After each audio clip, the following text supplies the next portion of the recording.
Okay, so we've been through this crisis, and there are all sorts of explanatory formats out there, and it's interesting to look at the different genres. One genre is that it's all about human frailty. I mean, Alan Greenspan took refuge in the fact it's human nature, he said, and you can't do anything about that.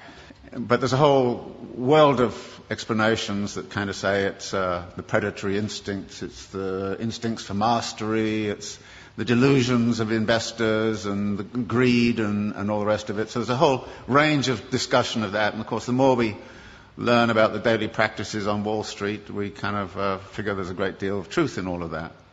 The second genre is that there's institutional failures. The regulators were asleep at the switch.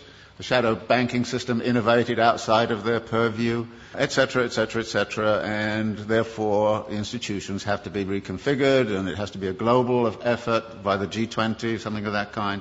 So we look at the institutional level and say that has failed and that has to be reconfigured. The third genre is to say everybody was obsessed with a false theory. They read too much Hayek and believed in the efficiency of markets, and it's time we actually got back to something like Keynes, or we took seriously Hyman Minsky's theory about the inherent instability of financial activities. The next genre is that it has cultural origins.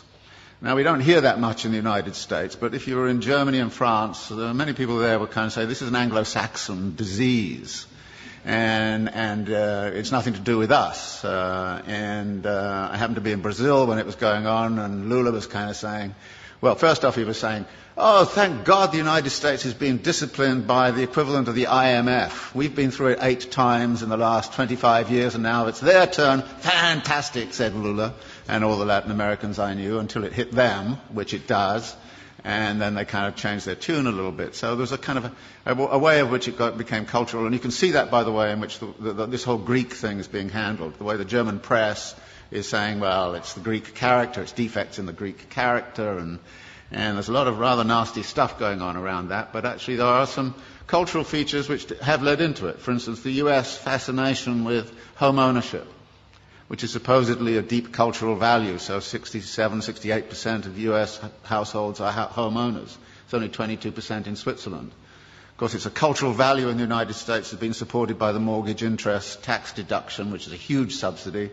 It's been promoted since the 1930s. Very explicitly in the 1930s, it was built up because the theory was that debt-encumbered homeowners don't go on strike. And then there's a kind of notion that there's a failure of policy, and that policy has actually intervened. And there's a funny kind of alliance emerging between the Glenn Beck wing of Fox News and the World Bank, both of whom say the problem is too much regulation of the wrong sort. So there are all of these ways, and all of them have a certain truth. And skilled writers will take one or other of those perspectives and build a story and actually write a very plausible kind of story about this. And I thought to myself, well, what kind of plausible story can I write which is none of the above? Which is one of the things I always think to myself. And it's not hard to do, particularly if you're coming from a Marxist perspective, because, there aren't many people who try to do this analysis from a Marxist perspective. And I was really clued into this by this thing that happened at the London School of Economics about a year and a half ago, when Her Majesty the Queen asked the economists, how come you guys didn't see this thing coming? I mean, she didn't say it exactly that way, but, it's just the sentiment. And they got very upset, and then she actually called the Governor of the Bank of England and said, how come you didn't see it coming? And then the British Academy put forward got all together, all of these economists, and they came up with this fabulous letter to Her Majesty. And it was it was absolutely astonishing. It said, well, many dedicated people, intelligent, smart, spent their lives working on aspects of this thing very, very seriously, but the one thing we missed was systemic risk. And you say, what? And then it went on to talk about a politics of denial and all the rest of it. So I thought, well, systemic risk, I can translate it into the Marxian thing. You're talking about the internal contradictions of capital accumulation.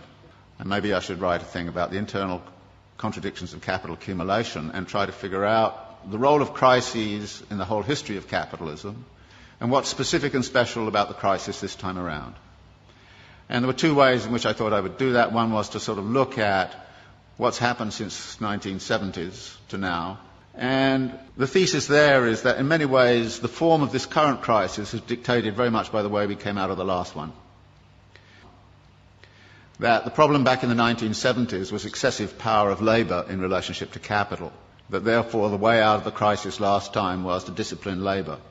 And we know how that was done. It was done by offshoring, it was done by, Thatcher and Reagan, and it was done by neoliberal doctrine, it was done all kinds of different ways. But by 1985 or 86, the labour question had essentially been solved for capital. It had access to all of the world's labour supplies. Nobody in this particular instance has cited greedy unions as the root of the crisis. Nobody in this instance is saying it has anything to do with excessive power of labour. If anything, it's the excessive power of capital, and in particular the excessive power of finance capital, which is the root of the problem.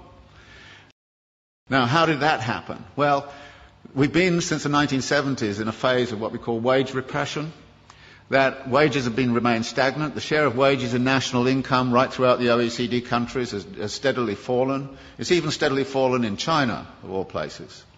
So that there are less and less being paid out in wages. Well, wages turn out to be also the money which buys goods. So if you diminish wages, then you've got a problem with where's your demand going to come from? And the answer was, well, get out your credit cards. We'll give everybody credit cards. So we'll overcome, if you like, the problem of effective demand by actually pumping up the credit economy. And American households, British households have all roughly tripled their debt over the last 20, 30 years. And a vast amount of that debt, of course, has been within the housing market. And out of this comes a theory which is very, very important, that capitalism never solves its crisis problems. It moves them around geographically. And what we're seeing right now is a geographical movement of that. Everybody says, well, okay, everything's beginning to recover in the United States, and then Greece goes bang, and everybody goes, what about the pigs, And it's interesting. You had a finance crisis, which is in the financial system. You've sort of half solved that, but at the expense of a sovereign debt crisis. Actually, if you look at the accumulation process of capital, you see a number of limits and a number of barriers. And there's a wonderful language that Marx uses in the Grundrisse, where he talks about the way in which capital cannot abide a limit. It has to turn it into a barrier which it then circumvents or transcends. And then when you look at the accumulation process, you look at where the barriers and limits might lie. And the simple way to look at it is to say, look, the typical circulation process of accumulation goes like this. You start with some money, you go into the market and you buy labour, power and means of production, and you put them to work with a given technology and organisational form. You create a commodity which you then sell for the original money plus a profit. Now, you then take part of the profit and you recapitalise it into an expansion for very interesting reasons. Now, there are two things about this. One is there are a number of barrier points in here. How is the money got together in the right place at the right time in the right volume? And that takes financial ingenuity. So the whole history of capitalism has been about financial innovation. And financial innovation has the effect of also empowering the financiers. And the excessive power of the financiers can sometimes, they do get greedy, no question about it. And if you look at financial profits in the United States, they were soaring after 1990. They're going up like this. Profits in manufacturing were coming down like this. And you could see the imbalance. In this country, I think the way in which this country has sided with the City of London against British manufacturing since the 1950s onwards has had very serious implications for the economy of this country. You've actually screwed industry in order to keep, financiers happy. Any sensible person right now would join an anti-capitalist organisation. And you have to. Because otherwise we're going to have the continuation. And notice it's a continuation of all sorts of negative aspects. For instance, the racking up of wealth. You would have thought the crisis would have stopped that. Actually, more billionaires emerged in India last year than ever. They doubled last year.